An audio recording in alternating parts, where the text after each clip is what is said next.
룻을 낳도록 하겠습니다. 그 성경에 뭐죠? 성경에 여인으로 이름으로 된 두 권의 책이 있습니다. 그게 뭘까요? 에스더. 하나는 그렇죠 룻이고 하나는 에스더 맞습니다. 공부를 많이 하고 오셨네요. 자, 하나는 룻이고요. 하나는 에스더인데 먼저 룻 보면 룻이 무슨 뜻입니까? 아름답고 뭐죠? 이렇게 우정. 그렇죠? 룻은 항상 옆에 누가 있습니까? 오르바가 있죠. 오르바가 룻이 있고 이렇게 오르바가 이렇게 있고 그 룻기와 에스더가 있는데 두 여인의 책에 이름이 나오는데 둘이 짝짝이죠. 반대죠. 룻기는 이방인이에요? 유대인이요? 이방인이죠. 이방인인데 누구하고 결혼한 거? 히브리 남자하고 결혼한 거죠. 그런데 에스더는 뭐예요? 히브리 여자죠. 근데 누구하고 결혼해요? 이방 남자하고 결혼했죠. 두 명의 이름이 나오는데 반대로 반대 상황 이렇게 있죠. 이것을 이렇게 볼 수 이렇게 있고 두 명이 나오는데 오늘은 어떤 룻. 근데 되게 의미가 있습니다. 이 룻이 이방 여자인데 그죠? 히브리 민족으로 들어오죠. 이것을 한번 오늘 룻기를 한번 쭉 한번 좀 중요한 부분만 좀 이렇게 나눠 보도록 이렇게 하겠습니다. 시대는 언제 시대라고 1절에 보면 무슨 시대라고 되어 있습니까? 사사시대입니다. 여호수아가 정복하고 이제 땅 분배하고 이제 정착해서 이제 들어가는 거죠. 사사시대. 우리 룻기입니다. 룻기는 1장부터 4장까지밖에 없습니다. 아주 짧은 장입니다. 오늘 1장 1절, 2절 한번 같이 읽어보겠습니다. 시작. 사사들이 이르되 그 땅에 흉년이 되니라. 유다와 이스라엘에는 사람이 있으니 아내와 두 아들을 데리고 모압에 가서 그 사람의 이름은 엘리멜렉이요 그의 아내의 이름은 나오며 그의 아들의 이름은 말론과 기론이니 유다 베들레헴에 거라 사람이더라. 그들이 모압 지방에 들어가서 거기 살더니. 그렇죠? 어떻게 되어 있습니까? 사사시대고 시대는 사사시대고요. 근데 지금 뭐예요? 이스라엘 땅에 뭐가 든 거예요? 흉년이 들었죠. 괜히 간 게 아니고 먹고 살기가 힘들어가지고 흉년이 들어서 간 거죠. 그래서 어디 출신입니까? 유다 베들레헴 출신이고. 근데 어디로 갔다고 해서 그림 보이죠? 강 건너서 요단강 건너서 모압 지방으로 가서 살게 된 겁니다. 우리 남편 이름은 뭡니까? 엘리멜렉. 또 아내 이름은 나오미. 그리고 두 아들 이름도 나와 있죠. 뭐라고요? 말론과 기련이. 그래서 유대 베들레헴에 살다가 이제 흉년이 들어가지고 이제 모압 지방에 가서 이렇게 살게 이렇게 됩니다. 여기에 원래 나오미가 무슨 뜻이냐면 희락입니다. 희락. 엄청 이름 자체가 희락이거든요. 그래서 너무 잘 살다가 갑자기 어디로 간 거예요? 모압으로 가서 어떤 일들을 당하게 이렇게 된 거죠. 그런 또 상황들이 있다는 거 기억하시고, 자 룻기 1장 3, 4, 5절 한번 읽어보도록 하겠습니다. 시작. 나오미의 남편 엘리멜렉이 죽고 나오미와 그의 두 아들이 남았으며 그들은 모압 여자 중에서 그들의 아내와 맞이하였는데 하나의 이름은 오르바요 하나의 이름은 룻이더라. 그들이 거기에 거주한 지 10년쯤에 말론과 기론 두 사람이 죽고 그 여인은 모압에가 남편의 뒤에 남았더라. 그렇죠? 갔는데 남편이 또 먼저 죽었어요. 남편이 엘리멜렉이 먼저 죽고요. 나오미의. 그리고 이제 아들이 또 있으니까 뭐요? 어느 여자들하고 결혼했습니까?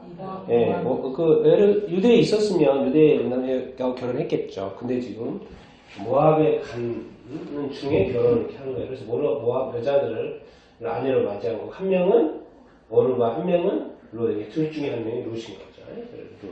그런데 10년이 지나다 보니까 어떻게 됐어요? 누가 다 죽어버렸어요? 아들들이 다 죽어버렸어요. 아유, 이게 나오미로서는 아주 슬픈 일이죠. 남편도 있고 두 아들까지 잃어버렸으니까 두 며느리만 지금 남은 꼴이 되는 거죠. 그러니까 시간이 또 얼마 지났다는 걸 알 수 있죠? 10년이라는 어떤 세월.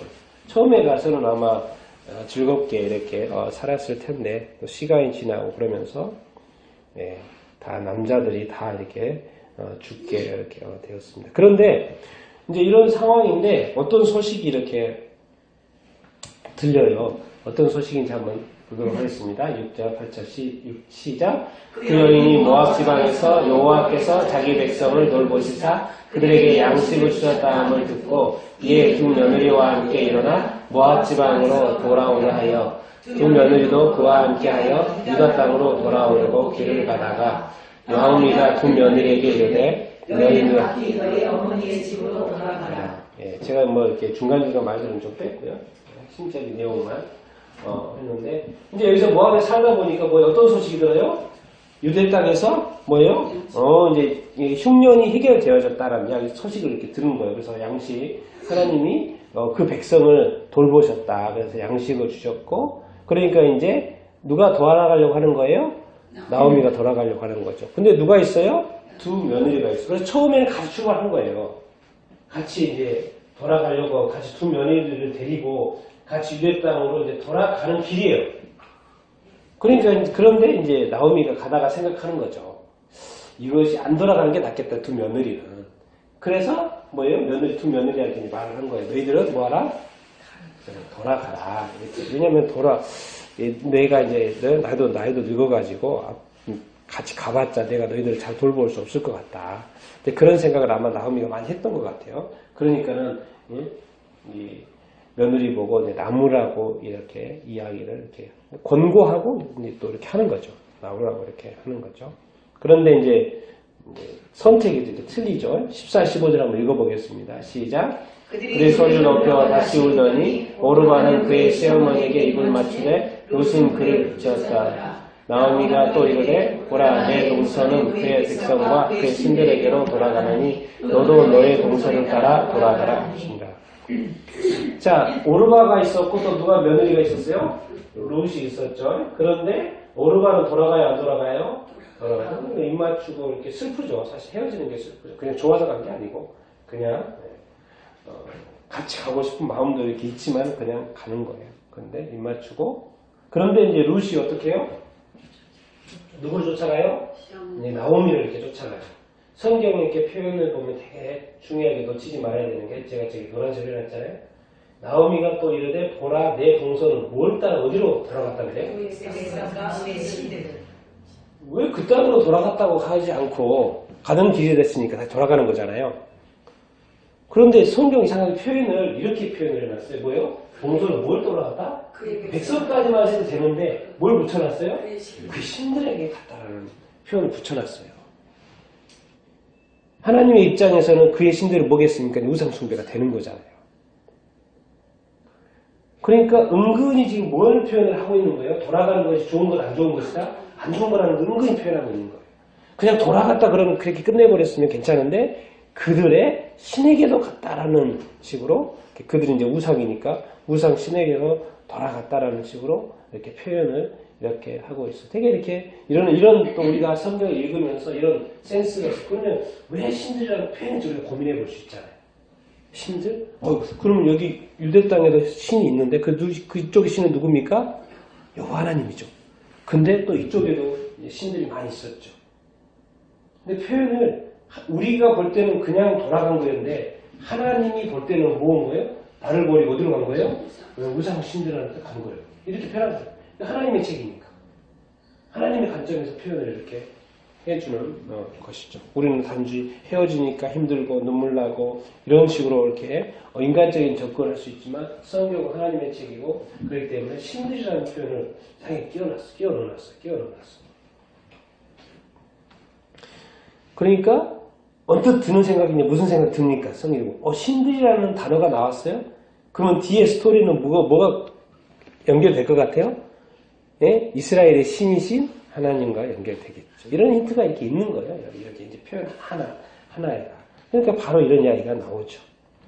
16절, 17절입니다. 시작. 롯이 이르되 내게 어머니를 떠나며 어머니를 따르지 말고 돌아가라 강권하지 마옵소서. 어머니께서 가시는 곳에 나도 가고 어머니께서 머무시는 곳에 나도 머물 것이니라. 어머니의 백성이 나의 백성이 되고 어머니의 하나님이 나의 하나님이 되시리니 어머니께서 죽으시는 곳에서 나도 죽어 거기 묻힐 것이라. 만일 내가 죽는 일 외에 어머니께서는 여호와께서 내게 벌을 내리시고 더 내 이릇을 원하나이다 하는지라. 그렇죠? 저쪽 신 이야기가 바로 나왔고 이제 하나님으로 오는 거죠. 근데 룻이 아주 놀라운 말을 합니다. 어머니를 떠난다 안 떠난다?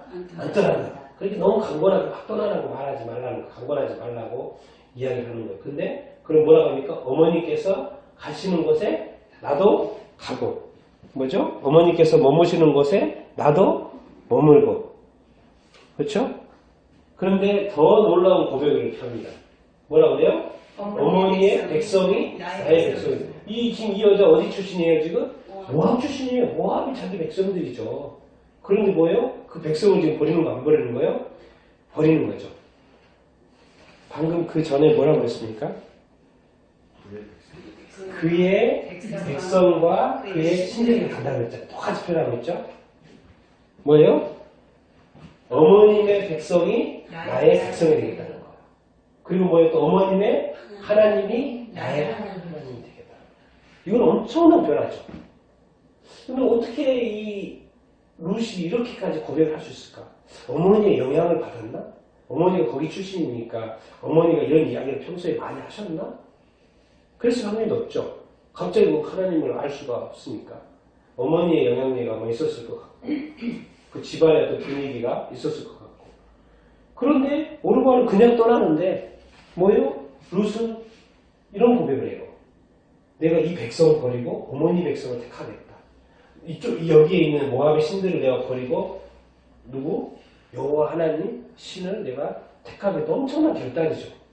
그렇죠? 이방 여인인데 유대 여자는 상관이 없죠. 근데 이방 여인인데 자기 자신이 히브리 민족을 이렇게 택하는 거예요. 하나님을 택하는 거예요. 하나님을 믿겠다는 거예요. 이방 민족인데. 참 의미 있죠? 그렇죠? 이방 민족이 나오미의 가정을 통해서 누굴 믿고 있는 거예요, 지금? 하나님 믿고 있는 거.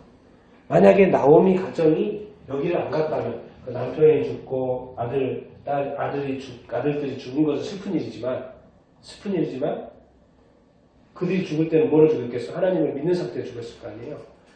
나오미가 또 뭐 하나 구원 받는 거 안 받는 거예요, 지금? 구원을 받는 거죠. 여러 가지 시각에서 우리가 성경을 이렇게 볼 수가 있어요. 근데 어느 순간 나오미가 내 어머니의 하나님을 내가 믿겠다. 어머니의 하나님을 내가 믿겠다. 이렇게 하고 내가 어머니께서 죽으시는 곳에서 나도 죽어 묻힐 것이다. 이렇게 말을 이렇게 하고 이렇게 되어 있습니다. 이 놀라운 결단을 하는 이방 여인. 이것 때문에 이방 여인은 어떻게 됩니까? 나중에 보면 정말 놀라운 어떤 일을 이렇게 하게 이렇게 되죠. 그래서 결국 이제 어디에 돌아옵니까? 베들레헴에 돌아오죠. 한번 읽어보겠습니다. 다시 저 모압에서 쪽으로 19절부터 22절 시작. 예, 두 사람이 베들레헴까지 갔더라. 베들레헴에서 이룰 때 이러기를 이가 나오미냐 하는지라. 나오미가 그들에게 이르되 나 나오미라 부르지 말라. 나를 말하라 부르라. 이는 전능자가 나를 심히 괴롭게 하셨습니다. 나오미가 모압 지방에서 여자들이 모압 여인 룻 가운데 들어갔는데 그들이 그의 출산할 때에 베들레헴에 들어갔더라. 그러니까 원래 어디 출신이라고 처음에 이야기했습니까? 베들레헴이라고 했죠. 그러니까 다시 베들레헴으로 두 사람이 이렇게 돌아왔어요. 근데 나오미의 원래 뜻이 뭐라고 했어요? 희락. 너무 기쁜 희락이에요. 기쁨이에요. 근데 지금 이름을 바꿔달라는 거예요. 뭐라 그래요? 말하라는 거. 뭐예요? 전능자를 붙이고 있어요. 누가요? 하나님이 나를 심히 괴롭게 하셨다. 완전히 상황이 바뀌었는데 뭔 말이에요 지금? 남편 죽고 두 아들도 죽고 삶이 아주 그냥 피폐해졌다. 이런 고백을 이렇게 하는 거죠. 하나님께서 전능자가 나를 심히 괴롭게 했다. 내 이름 희락 아니다. 나 이름 희락 아니야. 사실 내 이름대로 희락 아니야. 뭐다? 나 괴롭다.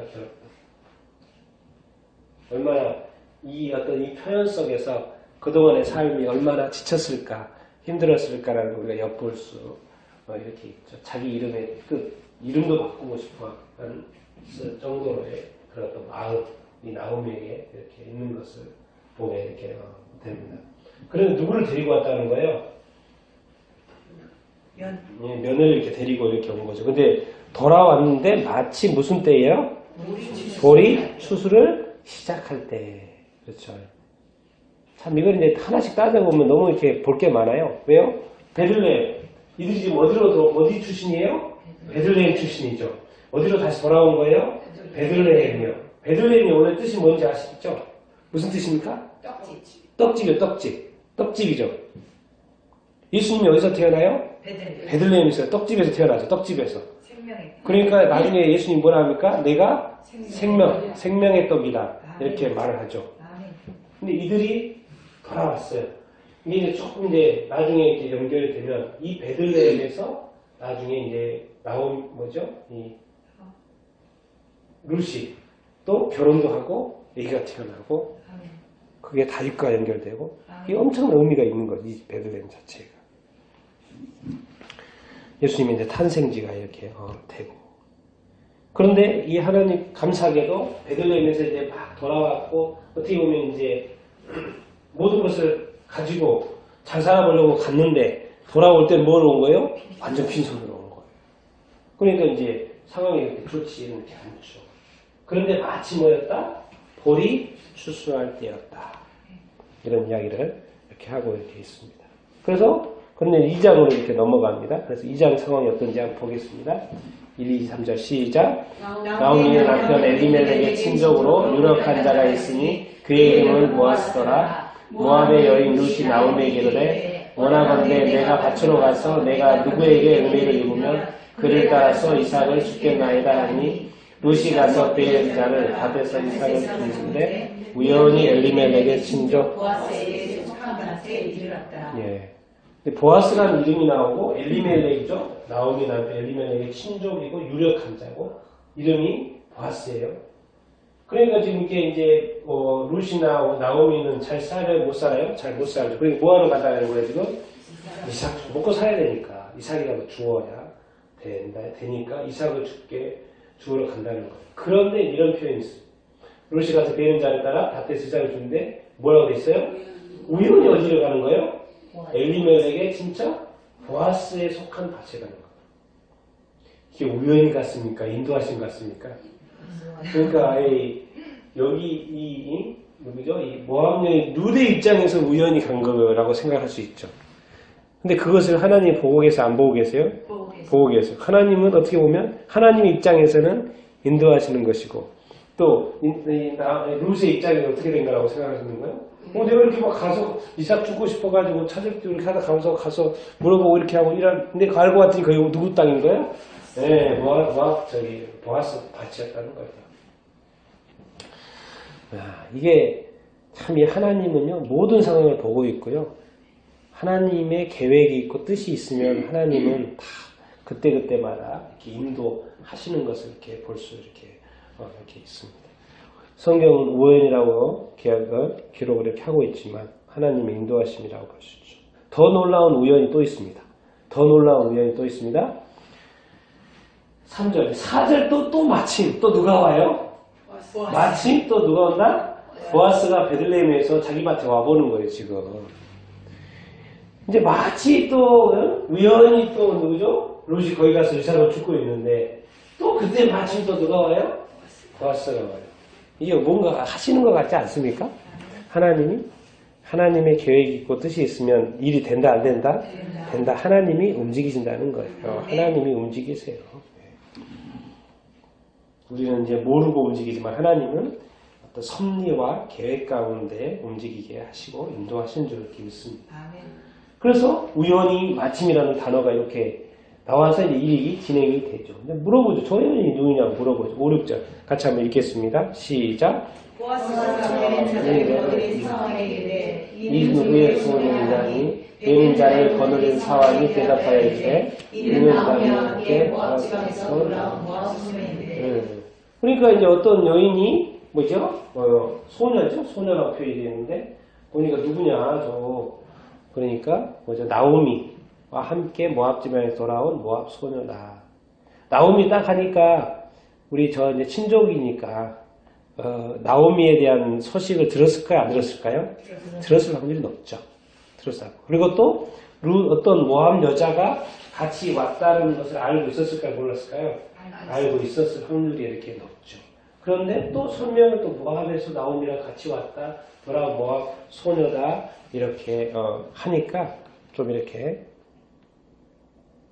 뜻이 이렇게 물어보죠. 자, 8절, 10절, 11절 읽겠습니다. 시작. 보아스가 롯에게 이르되 내 딸아 들으라. 이삭을 죽으러 다른 밭으로 가지 말며 여기서 누지 말고 나의 소녀들과 함께 있으라. 롯이 엎드려 얼굴을 땅에 대고 절하며 그에게 이르되 나는 이방 여인이거늘 은혜를. 보아스가 그에게 대답하여 이르되 내 남편이 죽음으로 내가 시어머니에게 행한 모든 것과 내 부모와 고국을 떠나 전에 알지 못하던 백성에게 온 일이 내게 분명히 알려졌느니라. 그렇죠?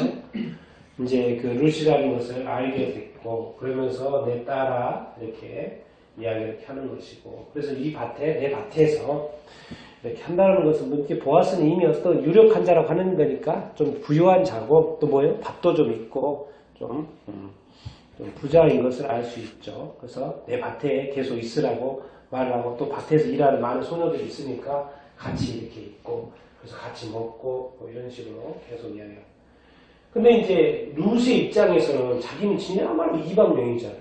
그런데 엄청나게 높은 분이 밭 주인이 와가지고 나에 대해서 말도 걸고 또 따뜻하게 해주고 그래 얼마나 그냥 지금은 자기네들은 가난해가지고 이삭 좀 먹고 살고 싶어가지고 이삭 주는 여인한테 말을 걸어주고 또 이렇게 여기서 또 더 내 밭에 머물라고 그러고 이렇게 말하니 얼마나 황송하고 그러니까 얼굴을 땅에 대고 막 절하고 내가 이방인인데 이렇게 은혜를 베풉니까?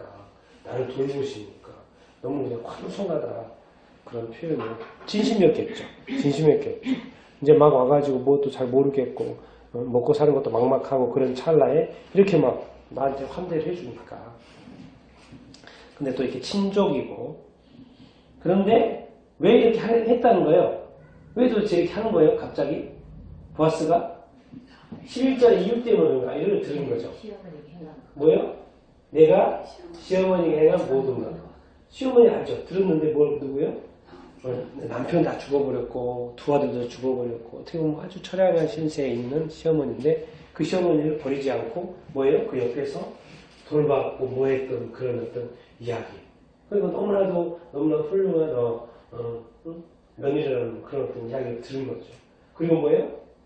내 부모와 고국을 떠나서 뭐예요? 전에 알지 못하던 백성에게 옵니다. 뭐예요? 자기 조국 어디입니까? 모압이죠. 근데 어디로 왔다면 거길 버리고 거길 떠나서 여기 히브리 땅으로 이스라엘 땅으로 온 이 일들 자체가 대단하다는 거죠. 어떤 이방 여인이 어떻게 자기 땅, 자기 민족, 자기 신을 버리고 이쪽으로 와요. 이걸 어떻게 보면 뭐 개종이면 개종이고 완전히 달라지는 새로운 삶의 어떤 변화잖아요. 그렇게 했다는 것이 귀하게 여겨진다는 거죠. 사람들에게 회자가 됐고 그래서 아주 주변에서 이 룻에게 대해서 아주 칭찬하는 어떤 분위기였고 그래서 그걸 누가 들은 거예요? 보아스가 익히 들어서 알고 있었어. 근데 딱 보니까 그 여인. 그럼 또 이제 보아스는 또 친족이잖아요. 그러니까는 또 불쌍히 여기는 마음이 있었겠죠. 그러니까 이렇게 따뜻하게 지금 대해주고 이렇게 있는 것이죠. 그러니까 뭐든지 사람의 관계든 뭐든 뭔가 잘 되려고 하면 뭔가 건덕지가 있어야 돼요. 아무것도 없는데 뭘 이렇게 뭐가 되겠어요, 솔직히 말해서.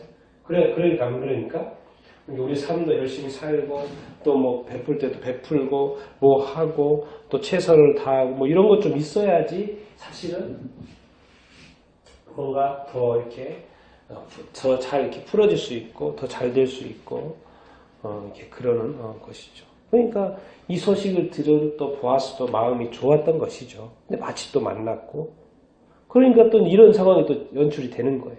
19절, 20절 같이 한번 읽어보겠습니다. 시작. 시어머니가 그에게 이르되 너는 어디서 주었느냐 어디서 일을 하였느냐 너를 돌본 자에게 복이 있기를 원하노라 하니 루시오를 이르되 이에 사람 이름은 보았습니다.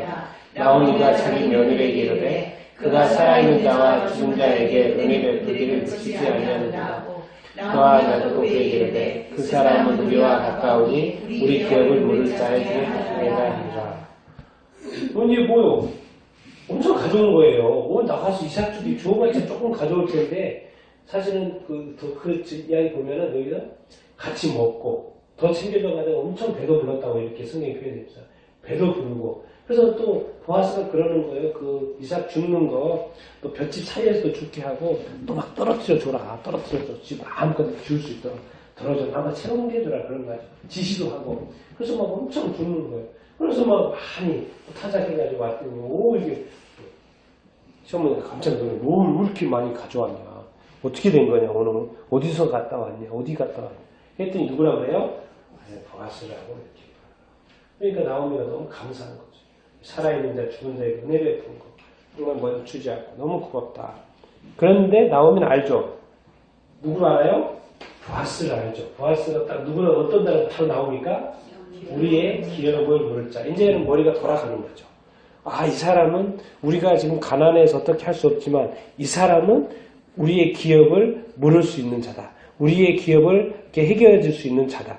구원해 줄 수 있는 자다. 리디머다. 이렇게 구원해 줄 수 있는 자. 물을 자라고 그런 거 생각이 이렇게 딱 들죠. 왜 이 나오면 이런 생각을 할까요? 뭐를 알아요? 유대법을 알죠. 이게 이제 무슨 얘기냐면 아마 그 율법을 알기 때문에 레위기 25장, 25절 정확히 이런 나오가 있기 때문에 나오기도 당연히 생각하는 거예요. 한번 같이 한번 읽어보겠습니다. 시작. 만일 내 형제가 가난하여 그의 기업 중에서 얼마를 팔았으면 그에게 가까운 기업 물을 자가 와서 그의 형제가 판 것을 물을 것이요. 그렇죠? 형제가 가난해가지고 그의 이제 기업을 이제 팔게 되면 누구? 그에게 뭐예요? 가까운 기업 물을 자. 가까이 있는 사람 중에 도와주는 친적. 그렇죠? 그 사람이 도와줄 수 있다. 이런 이야기가 이렇게 있습니다. 근데 이제 25장, 25절 그쪽 라인의 이야기가 뭐냐? 희년 이야기입니다. 희년. 희년은 몇 년 되면 희년입니까? 50년이죠. 50년. 그러니까 만약에 도와주는 사람이 없어요. 그러면 언제 자유케 됩니까? 희년이 되면 자유케 돼요. 희년은 언제? 50년 뒤에는 자유케 돼요. 근데 그 전에는 그렇지 않습니다. 그런데 만약에 가까운 친족 중에 기업 물을 자가 있으면 해결된다는 것이죠. 그 생각을 나오미를 알아요, 몰라요? 알고 있죠. 그러니까 친족 우리가 이 상황에 이분이 기업 물을 자 해줄 수 있겠구나 그런 생각을 이렇게 하는 것이죠. 감사한 일이죠. 친족이고. 그러니까 이렇게 되는 것입니다. 이제 나오미가 이렇게 말을 하는 거죠. 시어머니. 이제 3장으로 넘어가서 1, 2절 읽겠습니다. 시작. 루세의 시어머니와 내가 너를 위하여 안식할 곳을 구하여 너를 복되게 하려 하지 않겠느냐. 내가 함께 하는 그런들 보아스는 우리의 친족이 아니냐. 보라 그가 오늘 밤에 타작마당에서 보리를 까부리라. 이제 그 보리 추수도 상황도 알고 뭣도 알고 그래서 이제 룻이 시어머니 나오미가 그러는 거예요. 이 딸이 너무나도 고맙잖아요. 그렇죠? 도와줄 마음이 있어요, 없어요? 도와줄 마음이 있죠. 그래서 내 딸아, 딸이라고 부르고 있죠. 내가 너를 위하여 뭐 할 것 살고 싶다? 안식할 것. 놀라운 단어가 이렇게 나옵니다. 그러니까 이 시어머니 입장에서는 딸이 지금 뭐가 잘 되기를 원하는 것이죠. 뭔가 좀 어떻게 해결할 수 있는 방법을 사실 없는데 데리고 온 거잖아요. 그렇기 때문에 거기에 놓고 오고 싶었던 거죠. 거기에서 안식을 하기를 원하는 것이니까. 근데 가봤자 내가 늙어서 어떻게 도와줄 수도 없는 상황이고 그러니까 거기다 놓고 오는 게 정상인데 근데 또 어머니 붙들고 왔단 말이에요. 그러니까 얼마나 또 잘 해주고 싶어 하겠습니까? 그런데 찬스가 딱 생기는 것 같은 느낌이 들고 그러니까 너한테 좀 안식하고 그러면서 머리가 이렇게 생각이 이렇게 드는 거죠. 보아스는 우리 친족이라 많은 한영이 두고 있고 근데 오늘 밤에 지금 보리 그 타작하는 거니까 수수하고 하니까 오늘 밤에 뭐예요? 타작망에서 뭘 한다? 보리를 까볼 거다. 이게 나오미는 이런 모든 것을 이렇게 알고 있는 거죠. 신명기 말씀 25장 5, 6절에 되었던 고엘제도라는 게 있는데 같이 한번 읽어보겠습니다. 시작. 형제들이 함께 사는데 그중 하나가 죽고 아들이 없거든 그 죽은 자의 아내는 나가서 타인에게 시집가지 말 것이요 그의 형제가 그에게로 돌아가서 그를 맞이하여 아내를 삼아 그의 남편의 형제된 의무를 그에게 다 행할 것이요 그 여인이 낳은 첫 아들이 그 죽은 형제의 이름을 잊게 하여 그 이름이 이스라엘 중에서 끊어지지 않게 하실 것이요. 이걸 아는 거죠. 그죠? 형제가 있는데 형제가 결혼을 했어요. 결혼했는데 아들이 없이 형이 죽어버렸어요. 그러면 남동생이 뭐예요? 형수님이겠죠? 형수님하고 다시 결혼해서 살아야 된다는 거예요. 이게 법으로 되어 있고 율법으로 되어 있고 그런데 그것은 의무고 그 남편 형제된 건 의무고 뭐예요? 뭐 때문에 그러는 거예요? 그 이름이 이 형님 그쪽 장자의 이름이 이스라엘 중에서 끊어지지 않게 하기 위해서 이런 제도가 이렇게 만들어져 이렇게 있는 것이죠. 그러니까 이 가정에서도 이렇게 끊어지면 돼요? 안 돼요? 안 되죠. 근데 다 아들, 딸이 죽어버렸어요? 안 죽어버렸어요? 아들이 죽어버렸어요. 그러면 이제 끊어진 거죠. 그런데 지금 찬스가 생긴 거죠. 찬스가. 이 대를 이룰 수 있는 찬스가 이렇게 생긴 것을 이제 우리 나오미가 눈치를 채고 이제 작전을 이렇게 짜는 것이죠. 그래서 이렇게 지시를 하게 이렇게 됩니다. 자, 8절, 9절 쭉 한번 11절, 12절 읽겠습니다. 시작. 밤중에 그가 놀라움을 이렇게 본즉 한 여인이 자기 발치에 누워 있는지라 이르되 내가 누구냐 하니 남자의 나는 당신의 여종이다. 당신의 옥자를 펴 당신의 여종을 덮으소서 이내 당신이 기업을 물을 자가 되리이다 하니 그리고 이제 내가 두려워하지 말라 내가 내 말씀을 내게 대하리라 내가 현숙한 여자인 줄을 나의 성도들에게 아니라 참으로 나는 기름 물을 자이나 기름 물을 자로서 나보다 더 가까운 사람이었으니. 그러니까 이제 추수하고 나서 기분이 너무 좋고 그러니까 또 어떻게 자나봐요. 이렇게 거기서 자나봐요. 그런데 이 사람이 자다가 보니까 누가 있어요? 룻이 이렇게 있는 거예요. 이제 시어머니가 다 이제 그렇게 하라고 해서 한 건데 깜짝 놀란 거죠. 그렇죠? 이거 어떻게 되나? 너 누구냐? 사실 지금은 이제 밝아서 잘 보이지만 그 당시에는 밝아서 잘 보였을까 안 보였을까요? 깜깜하게 잘 안 보였겠죠. 그래 너 누구냐? 그렇게 했더니 누구라는 거예요? 네. 당신의 여종 뭐예요? 룻입니다. 그리고 이런 중요한 표현을 하고 뭐예요? 이는 당신이 뭐다? 기름 물을 자가 됩니다. 이제 이것이 아주 그냥 연결이 되는 거죠, 지금. 지금 뭐예요? 룻도 당신이 기업 물을 자. 이 말 딱 들었을 때 뭐예요? 이 문제를 해결해 줄 자. 우리를 구원해 줄 자. 우리를 도와줄 자라고 지금 표현을 하고 있는 거죠. 나는 그것을 알고 있습니다. 라고 표현을 이렇게 하죠.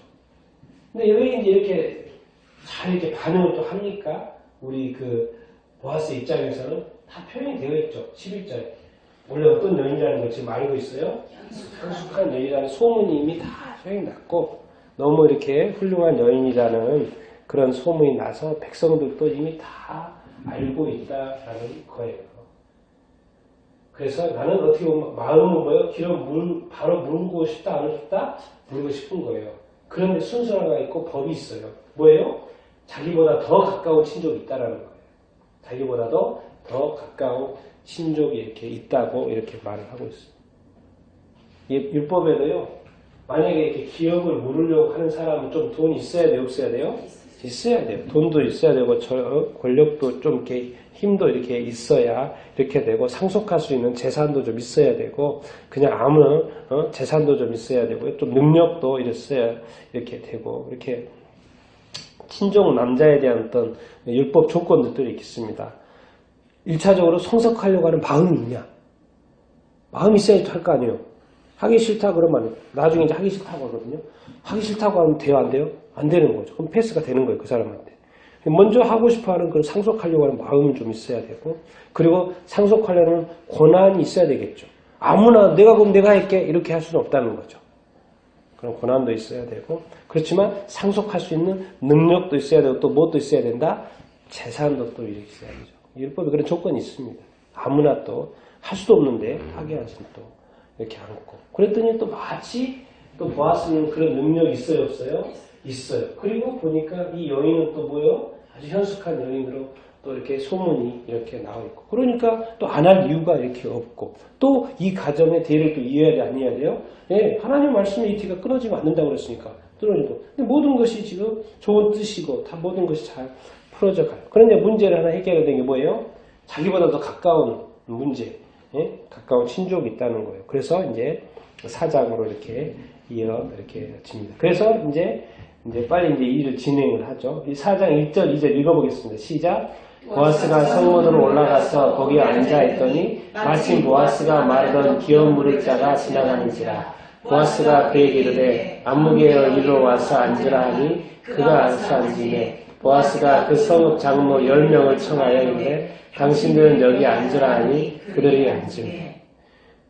여러분, 또 마치 거기 또 지나간다는 표현이 재밌지 않습니까? 뭐가 또 마침이에요, 또 마침. 또 이것도 해결을 해야 되는데 또 사람 찾으러 다녀야 되지 않습니까? 뭐 어디가 있는지도, 어디 일나가 있는지도 모르겠고, 어디 출장 가 있는지도 모르겠고. 그런데 또 나가는데 또 뭐예요? 마침 또 그 사람이 또 지나 이렇게 가는 것입니다. 여기 보면은 이 어떤 이런 어떤 세상의 어떤 역사 이렇게 보면 진짜 하나님이 하시려고 하는 일들은 금방금방 됩니까? 안 됩니까? 됩니다. 이게 하나님이 어떤 계획이 있고 그러면 금방 되어질 것은 금방금방 돼요. 참 이런 걸 보면 그래요. 성경의 표현도 그게 정확히 이렇게 하고 이렇게 있고 또 같이 또 지나간다는 거예요. 이게 뭐예요? 바로 이제 왜 증인들이 필요하잖아요. 그러니까 장로 10명 이제 장로님 이렇게 10명 불러가지고 이제 앉히고 이제 대화를 나누는 것이죠. 3절, 4절, 5절 같이 읽어보겠습니다. 시작.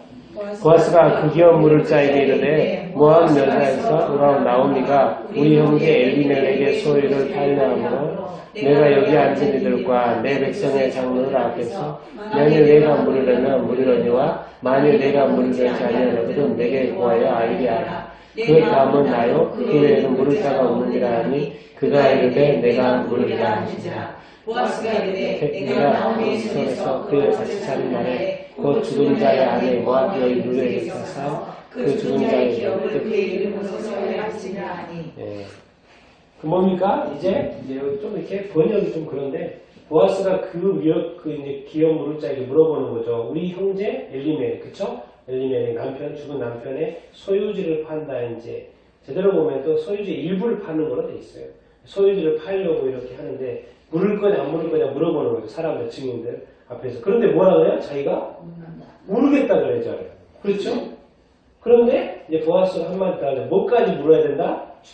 죽은 자의 아내인 모압 여인 뭐예요? 룻까지 챙겨야 된다. 주까지 데려가야 된다. 그러는 거예요. 그래서 그 죽은 자의 기업의 이름으로 세워야 된다는 거예요. 자, 여기까지는 좋았어요. 그런데 뭐가 문제인 거예요, 지금?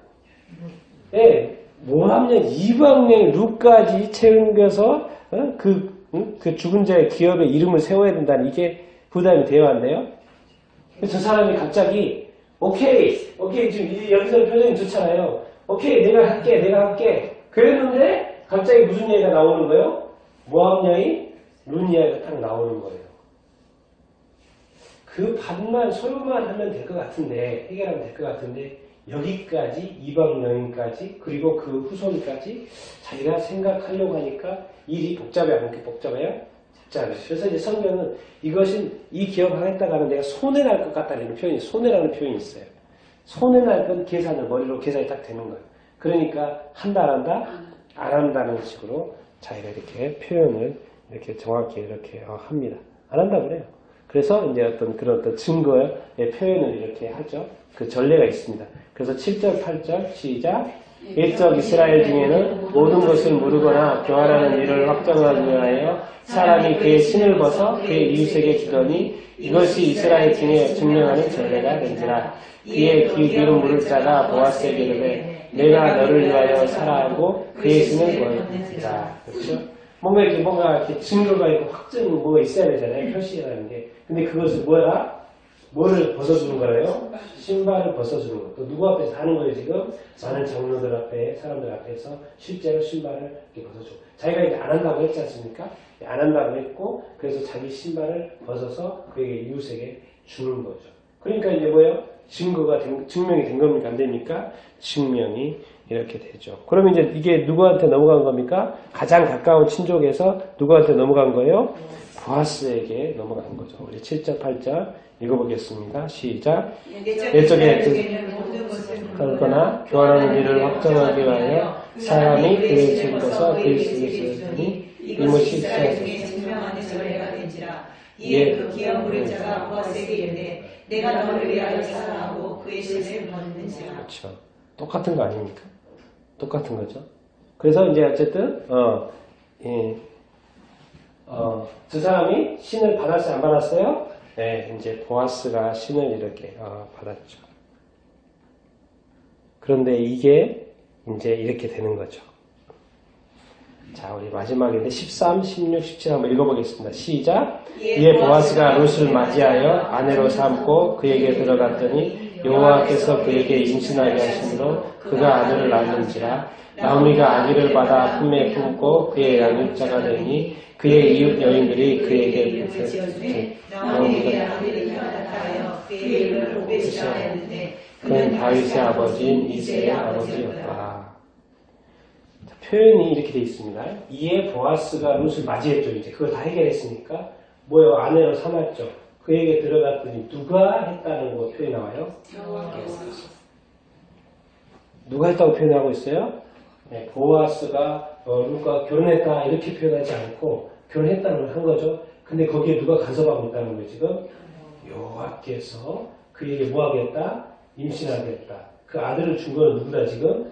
여호와께서 그 아들을 줬다는 거예요. 왜 이렇게 하나님이 세심하게 챙기고 있는 것일까요? 왜 이 라인이 지금 무슨 라인이기 때문에 그런 거예요? 예수 라인이기 때문에 그러는 거예요. 이 룻의 이 라인이 안 그래서 만약에 룻이 만약에 보아스하고 잘 안 됐다. 그럼 뭐가 문제가 생기는 거예요? 예수 라인이 지금 문제가 생기는 거예요. 그러니까 하나님이 간섭을 하는 거 안 하는 거예요?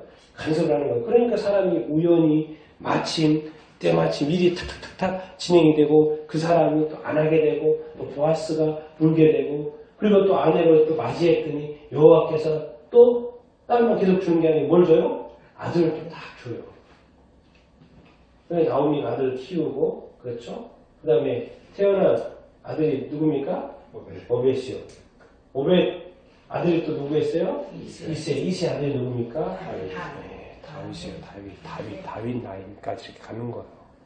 그러고 보면 이 지금 룻이 중요합니까? 안 중요합니까? 중요하죠. 보아스가 중요합니까? 안 중요합니까? 아주 중요한 사람 이렇게 있는 거죠. 지금 여기서 지금 뭘 우리가 깨달아야 되냐면 룻은 어디 지금 유대 여인이에요? 이방 여인이에요? 이방 여인이죠. 근데 지금 누가 구해준 겁니까? 보아스가 구해준 거죠. 보아스가 어떻게 보면 구속자거든요. 구원자거든요. 그럼 어떤 느낌이 듭니까 지금? 이 보아스하고 예수님 연결이 됩니까? 그렇죠. 그 이제 구속자 구해주고 그것을 물러주고 이 가정의 문제를 지금 해결을 해줘요. 그런데 아내가 누구예요? 이게 놀라운 거예요. 아내가 뭐예요? 이방 민족이에요. 이방 여인이에요. 근데 그것을 아내로 맞이합니까? 안 맞이합니까? 맞이하죠. 자, 예수님이 신랑입니까? 아닙니까? 신랑이죠. 보아스가 신랑이 아니에요? 신랑이죠. 그러면 이제 룻이 신부야 아니에요? 신부죠. 근데 룻이 이방 여인이 아니에요? 이방 여인이죠. 그럼 예수님이 신랑이고 그 신부들은 누구겠습니까? 네, 이방 여인, 이방 민족, 우리 지금 예수 믿는 사람들. 지금 교회. 요한계시록에 하나님의 어린 양의 잔치, 혼인잔치, 모든 민족, 이방 민족. 이 그림이 지금 여기에 이렇게 있는 거예요. 이게 룻은 어떻게 보면은 이방 여인이었기 때문에 그냥 아무 상관이 없을 수 있었습니다. 그런데 놀라운 거는 이 이방 여인이 지금 누구를 믿겠다고 쫓아온 거예요? 하나님을 믿겠다고 쫓아온 거예요. 우리가 지금 사실은 우리가 유대인이니까 아닙니까? 아니에요. 원래 유대인들은 하나님을 원래 아버지로 하나님으로 모시는 믿고 있는 사람들이 아닙니까? 여호와 하나님. 지금도 뭐예요? 하나님을 믿고 있지 않습니까? 유대인. 그런데 우리는 유대민족이 아니에요. 아니에요. 원래 하나님을 우리가 아버지라고 하나님으로 이렇게 인정하고 믿고 있는 사람들이 아니에요. 우리는 우리가 믿고 있는 이방 민족이었다고요. 근데 지금 우리가 지금 누구를 믿습니까? 하나님을 믿죠. 이 이방 여인이 자기 모압에 있는 자기 신을 믿지 않고 누구를 믿기로 한 거예요? 하나님을 믿기로 한 거예요. 그러니까 여기에 구원이 있는 거예요. 그것이 또 보아스가 구원자가 되는 것이고. 그러니까 여기에 이제 어떤 큰 그림이 있는 거죠. 우리 우상을 버리고 자기 신을 버리고 누구를 믿어야 된다? 하나님을 믿어야 된다. 그리고 누구를 믿어야 된다? 하나님의 아들 예수 그리스도를 믿어야 된다. 거기에 뭐가 있다? 구원이 이렇게 있다라는 거예요. 그러고 보면 이 룻이 참, 이 룻기가 의미가 있습니까? 없습니까? 엄청난 의미가 있는 거죠. 이것이 다윗으로 연결이 되고 또 누구까지? 예수님까지 연결. 그럼 예수님이 지금 순수혈통입니까? 순수혈통이 아닙니까? 순수혈통이요? 순수혈통이 아니에요? 내가 그런 생각 들어요. 저절로. 이거 유대 라인인 사람들만 아닌 거 나는 딱 들을 때 예수님이니까 유대인 그럴 줄 알았는데 중간에 누가 끼어 있어요? 이방 여인이 끼어 있어요. 전혀 아니었던 사람이 끼어 있어요. 그냥 나중에 내가 믿고 싶다 해가지고 쫓아온 사람들이 끼었는데 예수님 라인에 있어요? 족보에 있어요? 없어요? 있어요. 그럼 예수님도 혈통이 뭐예요? 순수 혈통이 한민족 혈통이 아닌 거예요. 예수님 성령으로 잉태하셨으니까. 네, 성령으로 이제 그렇게 하긴 그렇죠. 성령으로 잉태하긴 했겠지만 잉태하신 거죠. 그러면 이 이방 민족이 끼어 있다는 게 너무 놀랍지 않습니까? 왜 이런 것을 보여주실까요? 왜 굳이 그냥 이방 거기 있다가 그냥 와가지고 여기서 결혼해가지고 유대 여자 다 만나고 그럼 얼마나 좋아요. 아주 심플하잖아요. 여기에는 보아스라는 이 구원자가 이방 여인을 구하는 그 그림이 이렇게 있는 거죠.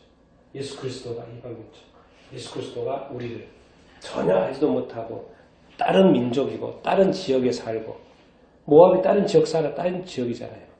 그리고 우리 한국처럼 저 멀리 떨어져 있는 그 민족조차도 복음이 이 땅에 전해지고 우리가 믿게 되고 구원받게 되고 이렇게 문제가 다 해결되고 그래서 자녀가 생기고 이게 얼마나 감사한 일입니까? 여러분 지금도 정말 이 우리 가운데 예수 그리스도가 정말 일하고 계신 줄 이렇게 믿습니다. 하나님께서 우리 가운데 지금도 역사하고 계신 줄 이렇게 믿습니다.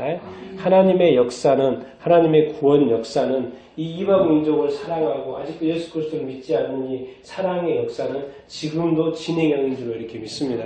그래서 아직 멈출 수가 없어요. 왜? 하나님의 뜻이 온전히 다 이루어지지 않았기 때문에 하나님의 구원의 역사가 다 이루어진 것이 아니기 때문에 우리가 멈출 수 없는 것입니다. 그래서 우리가 오늘 찬양하면서도 모든 민족을 위해서 이렇게 기도하는 것이 아직 기도해야 될 때가 아니다. 아직 기도해야 된다라는 거예요. 우리 구원받는 걸로 만족하면 된다 안 된다? 안 된다. 아직도 수많은 영혼들이 뭐하고 있다?